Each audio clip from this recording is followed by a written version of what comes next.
Good morning, everyone. It's great to see so many here after such a spectacular party and a late night for everyone.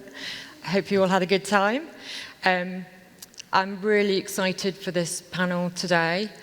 I wanted to just briefly give my amazing panelists the opportunity to just introduce themselves, what they do, and then we're going to dive straight into the premise of today's panel. So can I start with Rahela? Rahela. Hi, everyone. My name is Rahela Stefanovic, and I'm editor-in-chief for HTV. For 5 programs, I'm charged for scheduling and for picking the content and for the overall of the programs. Hello, my name is Leonid. I'm Vice President International Sales and Acquisitions at Beta Film, and I'm in charge of acquisitions in the Balkan region. I feel like I know everybody at this point. But hi, my name is Dana Stern. I'm an Israeli based in Berlin, and I sound American, but I'm not. I work across co-productions, productions, and I also now, as an independent, do a lot of consulting. And welcome. Yeah, I feel like a veteran already. Hi, I'm Dennis Karam. I'm from Zigzag Productions in London. I was born in Croatia. So another thing, being in the Zigzag about over 20 years and the UK for over 30, and we do the unscripted formats mainly, obviously, and we've done about over 600-700 of the documentaries for the past 20 years of our existence. Fantastic. Thank you all so much. We've got an amazing breadth of experience here. I would like to spend the last kind of 5 minutes of the session, which hasn't started counting down. I don't know if we're... Yeah, there we go. We have a little clock here, that's why. So yeah. It counts down for us. So I'll spend the last kind of 5 minutes taking questions from the floor, so start thinking as we go along of things you'd like to ask the panelists. I really firmly believe that great stories are everywhere, but the opportunity to share them isn't necessarily as widespread as we would all like it to be. So the question for the panel really today is, how do we help bring out those incredible stories and formats in unscripted from the region? And I wanted to start just with a bit of context for the audience, really, of how a project comes to you, at what stage you see it, and what you look for that would make you excited to move forward with that project. I'm going to start actually with Dana. That's right. Well, sure. So it is very complicated, and this is an industry where it's good to have had something produced already. So it's not, as you said, Haley, it's not all fair, and it's not an equal playing field. But I think, first and foremost, being in markets like this, having the opportunity to speak to people who have done it before, that you can attach yourself and work with creators and producers and distributors and sales agents and anybody that can help you take your project forward is extremely important. And this is a relationship business. Creativity is important, but you can't undermine the importance of a relationship. And getting out there, meeting people, telling them your ideas, following up, maintaining things that you're starting in places like this, or any kind of relationships that you're starting is very, very important. For me personally, I mean, stories are great, but I would say that I always bet on the person and the passion and the uniqueness of their voice and making sure they're resilient enough to go through this, because this is hard and it takes a really, really long time. On average, a series takes a minimum of 5 years for when you have your idea to when you're hopefully, on screen, and it can take much longer. So when I attach myself as a producer to anything, I want to make sure that the people I'm heading out there with realize that, that they're not calling me every week to say what's new, because things don't happen that quickly. But also on their end, when they're asked to do work, also to know that they're taking those notes in and that they realize this is a conversation that needs to be had. So first and foremost, I do look for a passion and a great person, and then, of course, the story. Fantastic, thank you. And Leo, how about you? At what stage would you see a project, and what would make you feel like this is something for Better to acquire or co-produce? At our company we have kind of two departments, co-production and acquisition, and I work for acquisition. And but the goal of both departments are to find so-called local shows, like local shows which can travel globally, and it's kind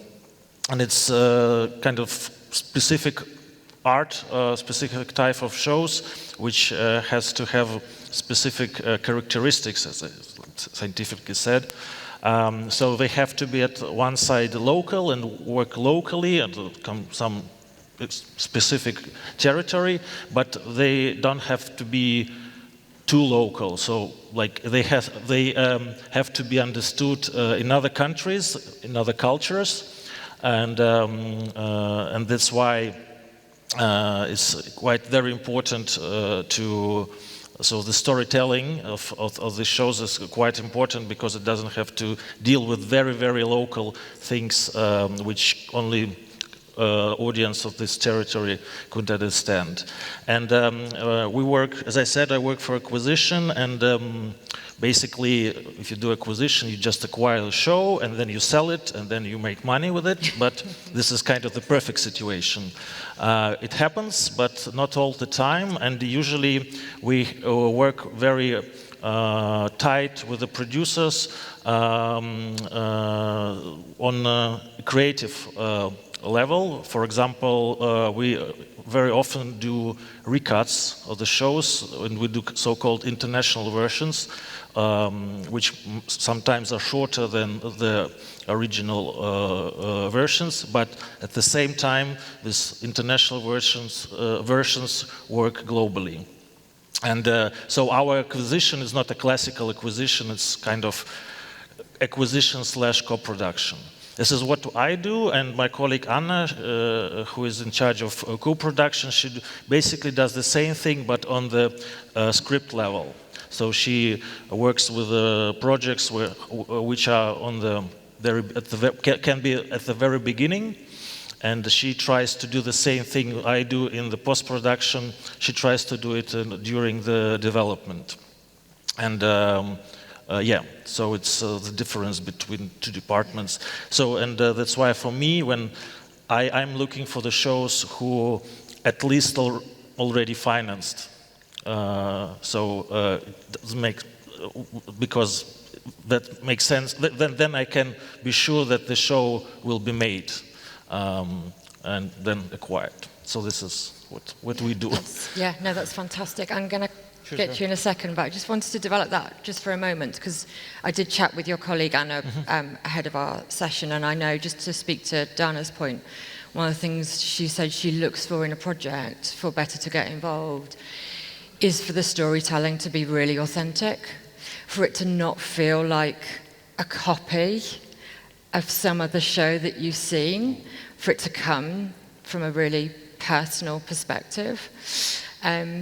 And we had a chat about this, Leo, about kind of the changes that you would look to make in post-production to make a show more exportable.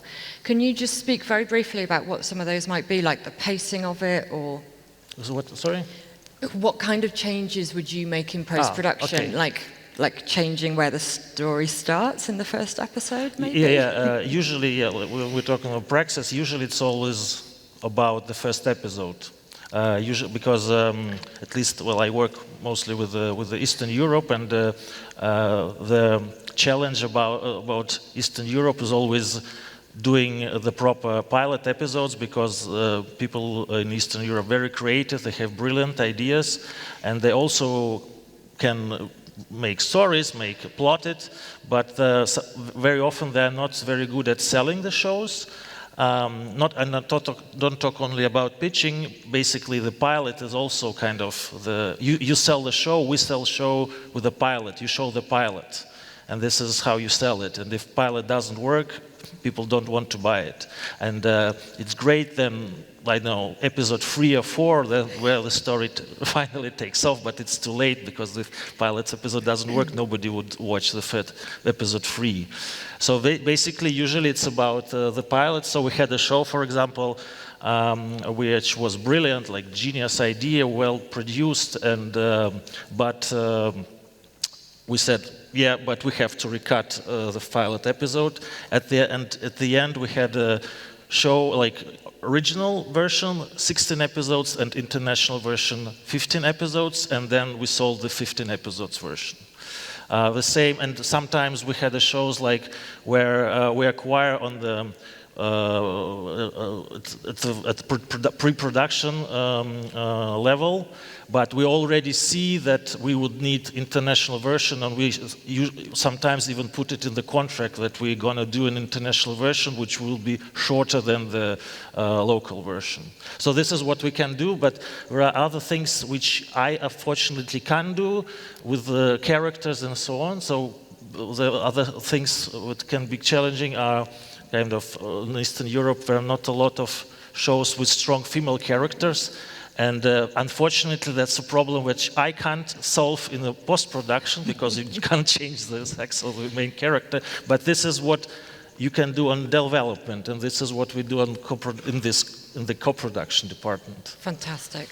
Thank you so much. I think that's a really helpful insight into that phase. Coming to you, Dennis, obviously you're in the unscripted space. So can you talk a little bit about how ideas are generated in Zigzag, or how projects kind of grow and develop to the point of, you know, taking that show or idea to a commissioner?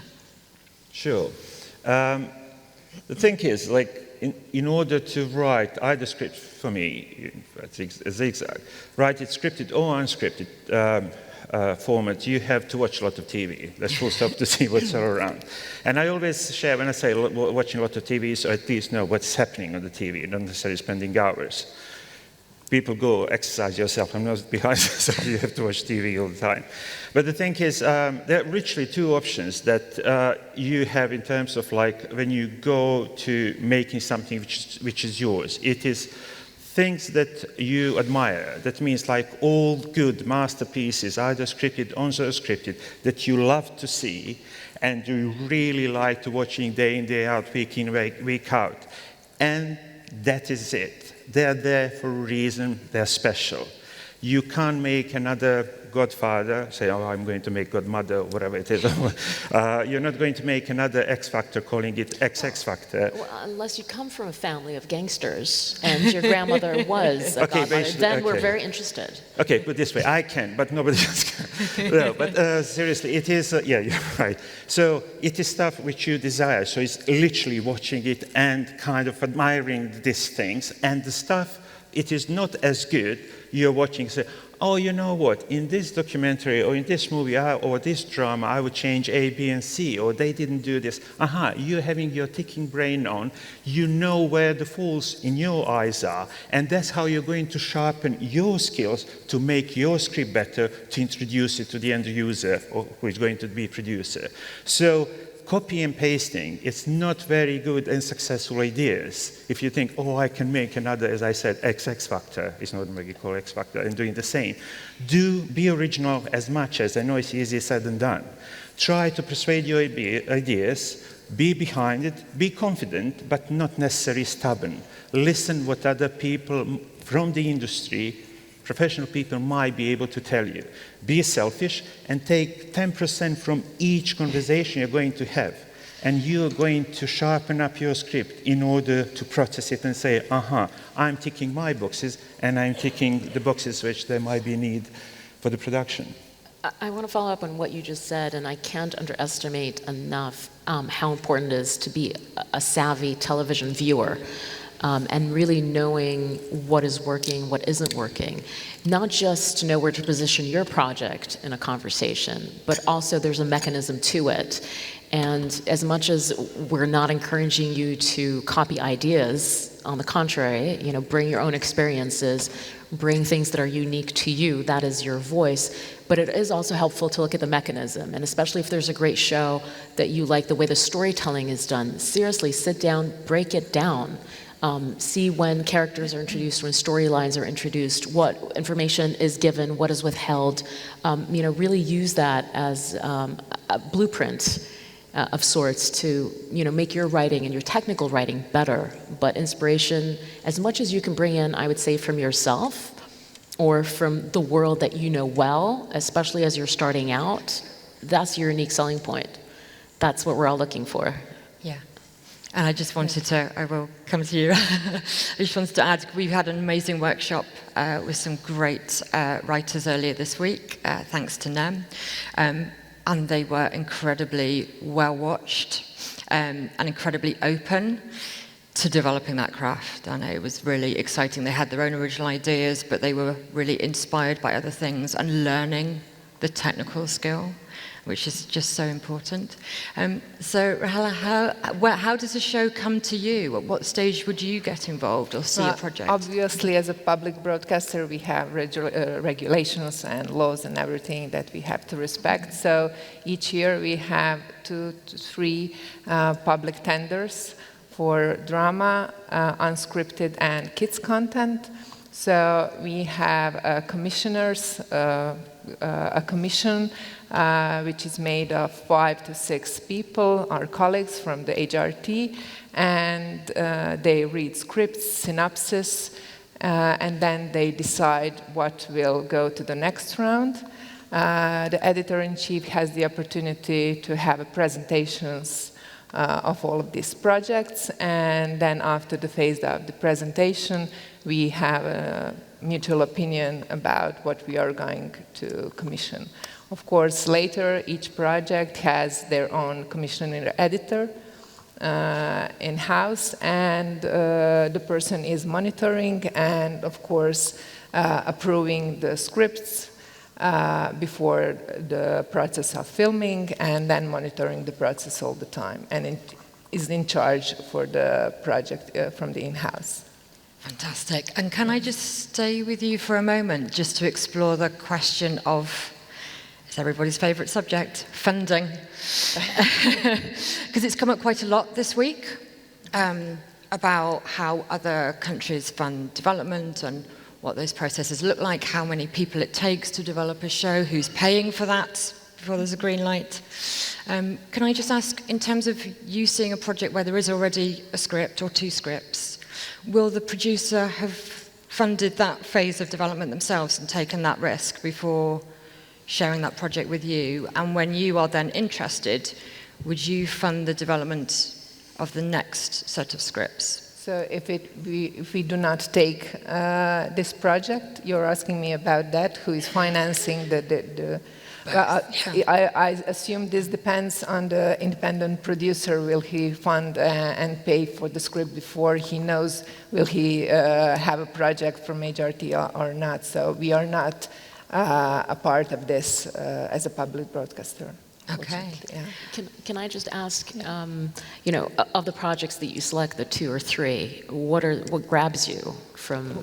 Can you repeat, please? What grabs you? What kind of stories or what kind of storytelling is? Okay. When we are picking the project, I hope that our commissioning editors are always into innovative things, innovative approach, and that we satisfy our audience, our primary audience. But that's later. Of course. I'm wondering, what kind of sparks? For the time, I was one of the commission editors for kids content, so from that perspective, I can answer you because I was not in the scripted or unscripted, of course. Definitely what wows me is knowing the audience and knowing the kids. It's a specific area because you have to know the psychology of kids and everything, but it is very hard to produce something that is very creative. And from one EBU conference that I was, they say, be better than a Peppa Pig. So it's very important to be better than the best. Of course, it is very hard to find something like that. But if you, what you said earlier, if you see the enthusiasm and definitely energy, creative energy from the independent producer, it will be definitely one of the points that will tell me how to pick the new content. Thanks so much for that. That's really interesting. Just kind of staying with that theme a little bit in terms of your relationship as a commissioner with the producer and with the writer. How involved is the commissioner directly with the writer at this stage, or does everything come via the producer? Do you even meet the writer? After the project was picked by a commission, according to our regulations, commissioning editor is in charge, of course, for the approving of the script. They, of course, have some suggestions, and they can be involved in picking the cast of the scripted or unscripted for the talents or something like that. So we are definitely in charge. Sometimes, of course, the relationship that Dana was talking about is really specific, so you have to be very wise when speaking and when suggesting some things. Of course, everyone, especially from the creative community, is very selfish about their content. What Dennis said. But I think that a good relationship is very good key to make the best content that you can. And can I just ask in terms of fully financing, so are you looking for projects only ones that you could fully finance as a broadcaster, or are you interested in projects where you could bring in some finance, but the producer would be able to supplement that? There is kind of production like that, but it's not then in this quota of independent producers. We can definitely create something with the freelancers, and we do it all the time because we cannot give we cannot be so creative inside our house. So we really do depend on freelance directors, editors, screenwriters, so it's definitely something that we finance then, so without the public tender or something like that. Fantastic. And I just want to explore that question a little bit more of relationships for all of you, really, because we've touched on this, that it can be a very long journey, and there can be many voices and partners along the way together. What are the key relationships that you look for as you're starting to build a project, Anna, if you are first in? Well, first of all, the writer, and I'm seeing more and more projects come from multiple writers. Usually a writing team, I think, is something that we're seeing more of, not just a singular voice, but usually, I don't know, it seems to be a trendy thing where there's a couple of writers coming in together. So that relationship is really important, and the relationship between the writer and the producer. And there has to be a great level of trust there. Picking your producers, I'm speaking to the writers in the room, pick a producer that you want to marry.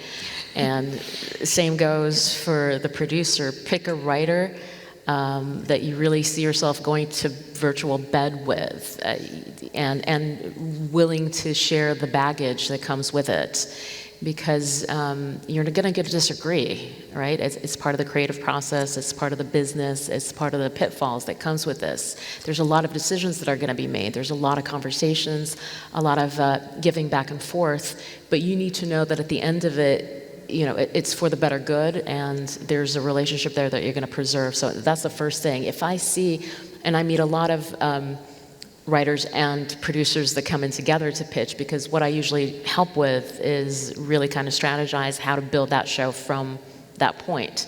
How to finance it, where to go with it, where to sell it, who the buyers are. And if I see that's shaky, I'm never going into that relationship. It's complicated enough. So I'd say, and that is extremely, extremely important. That's so interesting. There was a great presentation, I don't know if any of you were here from it, from Frank Spotniks earlier in the week, talking about one of the projects he had where he had 4 broadcasters involved in co-financing the project, and he had different notes from all of them, conflicting notes. And I just think it's really interesting how robust that core relationships are at the heart of a project. They have to be to survive that kind of journey. In unscripted, Dennis, is it a similar kind of development process in terms of kind of collecting a team? I mean, listen, the UK, in terms of unscripted, you have like 2 options. You either come with completely original story as a writer, and then you have to find a producer who is going to be strong enough. Obviously, you have to listen, you know, what the feedbacks are around, regardless of being rejected or being semi-accepted. And then you persuade your idea. You see, the budget thing is always the budget thing. You know, how much it's going to cost, who is going to present it. Because sometimes as a writer, definitely, you have hit the wall, or we all have hit the wall, because they say, it's really a good story, but we don't have money to pay for it. So what does it say? People use that as an excuse a lot of the time because they don't want to do it. Yeah. Like you also so have to, you see, that's exactly what I want to say. You can interpret that in 2 different ways. Oh, I have really good script, but you know it's going to cost me a fortune. Or people are just nice and polite, don't know how to say that my script is not as good. So you really have to watch out and try to hear a few different sources telling you about the script, and try to see. You know, they say, you know, when one person tells you that you're drunk, you ignore him, and 10 people tell you that you're drunk, you start rolling around. So, you know, it is pretty much with the script. So you try to listen, try to find the difference in terms of, are you going to do something different, or are you going to stick with your script and say, sooner or later I'm going to make it? And then even if you do, and even if you finance it yourself, do you have a buyer? Do you have the audience who is going to get it and pay this? So it is not even, don't be like, I'm going to persuade my dream, which is really good. You have to believe in your scripts, but you have to keep writing, and you have to come with another ideas. We are kind of doing like 20 ideas or whatever, day in and day out, and 21 a week out of 20 is rejected. But you keep doing them. And then we found ourselves our idea 5 years ago. It's very active. And it's being commissioned right now. I'll just give you later on BBC. But the stuff is, as for unscripted, everything comes in the waves. So you have your original idea, or you have cookery programs, you have reality shows, and more reality shows. And then you have magicians, and then you have crime, and then you have, you know, everything comes and goes. So you really have to go with the flow in terms of, this is what market needs. I'm going to be different, but I'm just going to accomplish myself because, you know what, like a few years back, we never thought that we are going to do so much of the crime stories, but it is so in that we are so deep now, 3 years of just writing and producing the, you know, crime stories. It is just because there is thirst, there is need, there is the market, how it develops, and, you know, when he's asking you. Also, I'm not saying like you have to write crime stories or discuss crime stories or get the true stories, get your own story, but just to see how long it's going to take to get something which is now needed, or your idea maybe, it is as good, park it elsewhere for the time being, get for another one and see it's a better time to come. It's all cliche, it is not bad idea, it's just bad timing. I would kind of stress always who is the audience and where do you see your project airing? And I think that's something that people don't ask enough. They're so into wanting to tell the story that they don't think who's the receptor. And I think that's very, very important with anything that you do. Where do you see it airing? And if the answer, and I'm warning right now, if the answer is Netflix and the audience is everyone, you have nothing. All right? That's never, ever going to work. Yep. You have to be super specific. You have to really target because that's the only way you get through. That's why, for me, it's very important what I just said, knowing the audience. When I see in a script or in the format that independent producer or creative, someone from the in-house knows the audience and knows where to put it, then it's one of the elements that will definitely help me choose this. Fantastic. And just staying with this question of relationships a little bit, if I may. What I've noticed over the last kind of 10 years, certainly in the UK market, is television has moved, or television drama specifically, has moved into a very high-end space. And it now kind of occupies this incredible middle ground, which I'm really excited about, between the kind of lower tariff, more theatre-inspired, dialogue-driven drama we used to see. And it's borrowing much more from film and visual storytelling, which is incredibly rich. So to that end, how important is the director in all of this? Because I think we would have had a conversation about TV drama 20 years ago and the director wouldn't have been part of the conversation. Has that changed in your experience? Well, if we talk about our business, of course, it's so these locals I mentioned. They also have to have strong stories and international storytelling, but they also have to look internationally. They have to this. We can sell it glossy, you can sell it international look, but it has to look the way that kind of audience in Scandinavia or audience in the UK or audience in France can identify themselves with this location. And in terms of when we talk about Eastern Europe, it's also, very often an issue because, this Soviet or like post-Soviet architecture looks quite sometimes like not the Western audience can't identify with it because they have they had like their ideas and their interpretation of it. That's why the look of the show is very important. And then, of course, the director, but not only director, DOP and production designer, and the whole locations. It's all important. Locations, costumes, music, and so on and so on. So the production value of the show has to be also international. And of course, the director as the head of all departments, as I say, is very important. I do want to add that Beta specifically is funding a program for directors, from film directors that want to move into TV. You're doing that at Series Media. Yeah. So there's obviously we've seen that happen for a while. We've seen actors and writers and certainly directors that come from the cinema migrating over. There's always an interesting conversation to be had about what differs from feature storytelling to televised episodic storytelling. But I think the main thing is that there's a competition in television. You're spoiled for choice, so hence the production level needs to be great, and you're competing on any given time, with White Lotus. If you're producing a show, if you're going to be on the same platform, or at least vying for people's time, even if you're not on the same platform.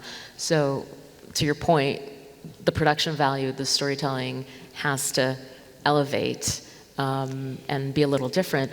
But it's not only that you're competing against numerous other titles. When you're doing a film and you're going to the cinema and you're paying for your ticket, hopefully, you create a contract, right? You're in it for whatever the 2 hours that the story takes to unravel.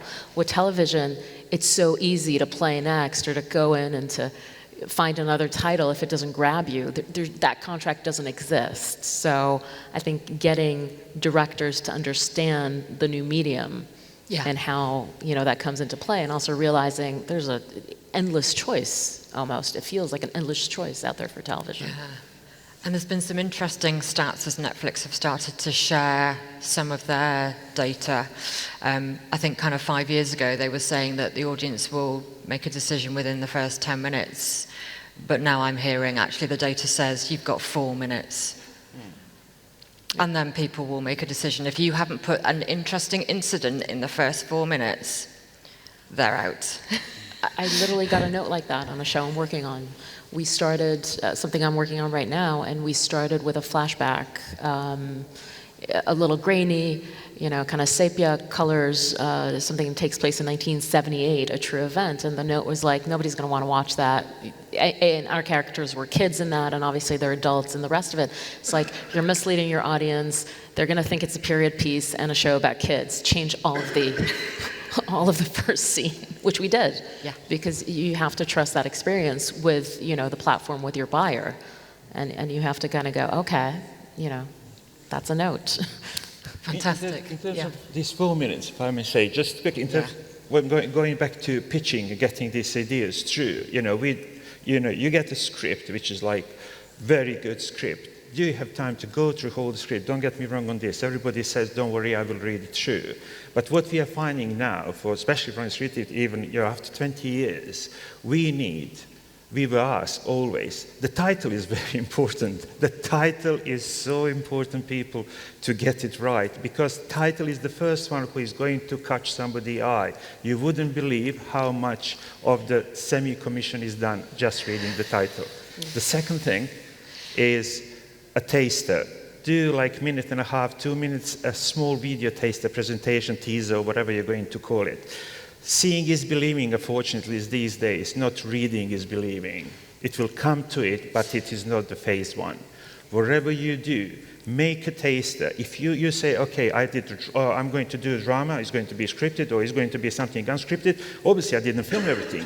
Get a couple of stills, get a couple of headlines. Is it whatever it's going to be? It is true story, this and this, just hidden with the bullet points, what you and your story is all about.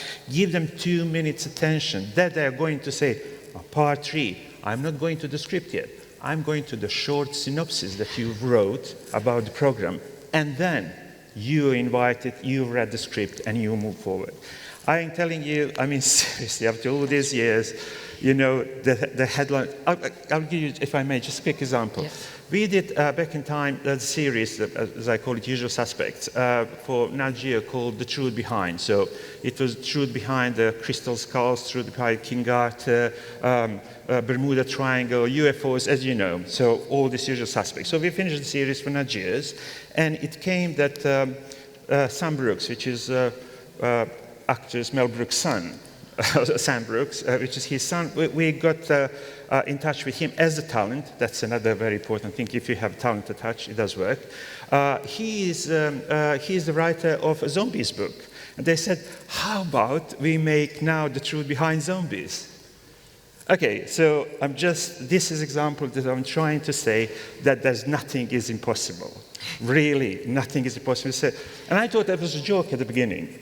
And I said, zombies, it's not something like you go to the archive. Oh, let's see zombies from 1974. Or let's see what are the zombies' most famous premier players are, whatever. So obviously, I'm not saying they don't exist, so I don't want to disagree with part of the audience. But anyway, so we started to say how we are going to make a program based on one single very good author and celebrity who is writing about zombies and make the truth behind the zombies. Where do you start? And I was literally picking up the phone, calling somebody, as you know, the Americans love zombies and, zombie stories. And I was just like, there is like Zombie Weekly, Zombie Daily, we and zombies, we are alive, we trust, believe in ourselves, we rock, or we zomb, or whatever it is. So, you know what, and then it's like you pick up the phone because they don't have emails. Zombies don't write, if you didn't know. So, but they still have the phones, they can talk.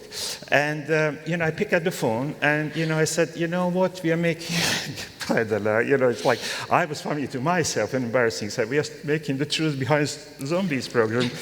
Would you be interested to participate? And it was like 3 seconds, pause. I said, this guy is just collecting all the bad words to tell me. He said, finally somebody believes in me. From there on, we made the program. It was about cannibalism. It was about zombies, about all the stories. So it is just everything is possible. Think about title. Think about the taster. Fantastic advice. Thank you, Dennis. I'm very conscious of time, and I do want to make sure there's a little bit of time at the end for questions from the floor. I wanted to just take the opportunity, Rahela, to speak a little bit about the experience that you'd had when you were commissioning kids and youth, and kind of whether you would do what you did differently from what had been done before, what lessons you learned from that, if you could just speak to that. So before this position that I'm in now, I was the head of strategy for kids and youth, and I was given this task to build the reach on kids and youth on Croatian radio television, because it was really, really low. It was just 10% weekly 15-minute reach. So what I've decided to do is to have an academic approach For a year and a half, I was reading academic papers, doing researches, doing ethnological researches, having conversations with EBU members, with head of kids content and head of kids programming, and did a strategy that is now definitely working because, for example, we are now generating more than 75 million views on YouTube, on our kids' YouTube channel with only homegrown content from the independent productions and our in-house productions. So it is something definitely that I could use in this part of drama and scripted and unscripted content. I think it really worked, and the relationship with the independent producers from this area of content is really, really good, and we are working with them all the time and also taking them as freelancers for some other projects. So we are really happy that the work was done good. Congratulations on that you. success, because that's phenomenal. And it just shows that there is talent and ideas here Definitely. at home. Yeah. You didn't need to buy in those kids' programs. Yeah. You could create them here. And actually, a few of us, I think, saw a presentation by one of the companies earlier this week, and it was just so exciting how in touch with their audience, their young audience they were, including in the young adult space. Just staying with that thought for a moment in terms of like lessons learned. So a few of us were judging the TV writing contests for scripted and unscripted. Awards coming up soon.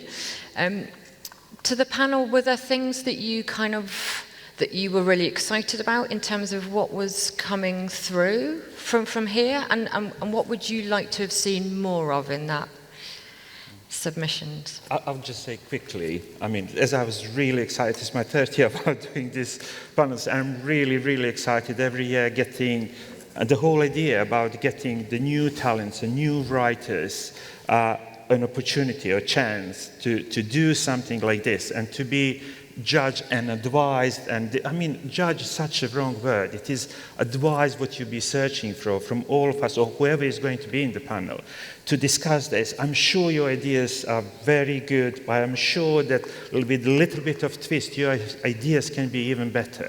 So it is not question of believing, it's just question open up and make sure, again, what I'm starting at the beginning, you believe in this. Just short, this what is being done through NEM from those few years, it's such great opportunities, and it has to be, it must be listened through the producers around the region, the area that is being covered, because that is the only way for people to succeed, for you to have something original. I don't want to say to like nitty-gritty to employ more people to get all this filming and all these things, but to gather your own talent, which is going to produce more and more for you, and you're going to be happy either as a TV channel or as a production company or as a country involved. Fantastic.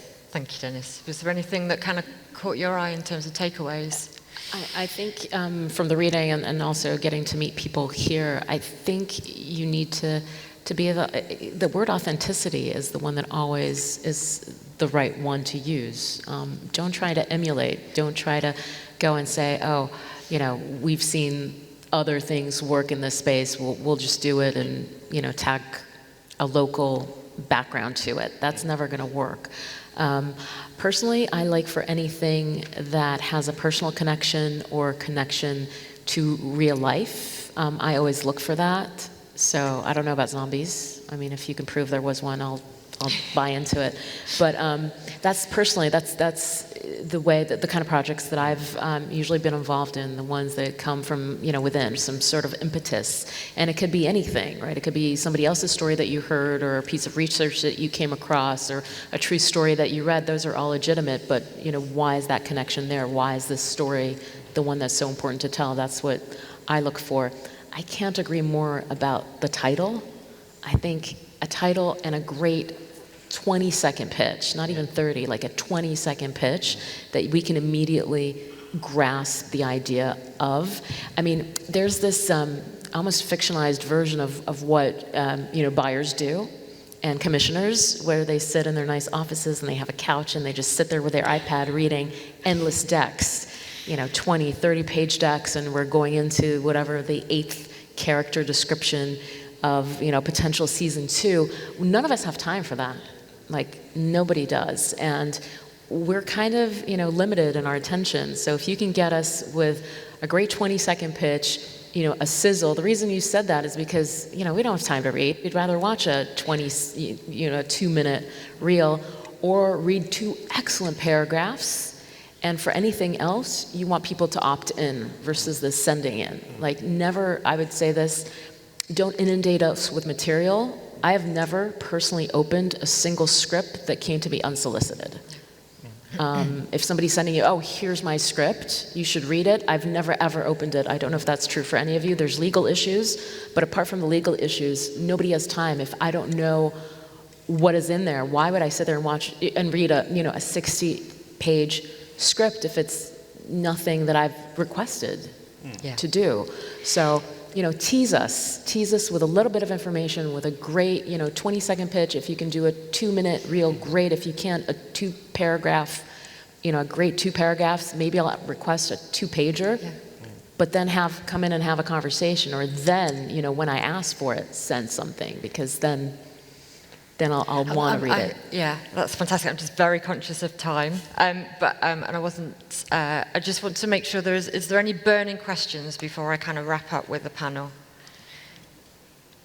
No, we've obviously done a brilliant job. Are there any television emergencies you need us to solve? No. So I think that's given us some amazing takeaways. But coming to you, Leo, and to Rahela, are there any things you would like to kind of, for the audience to take away? What's the one piece of advice you would give?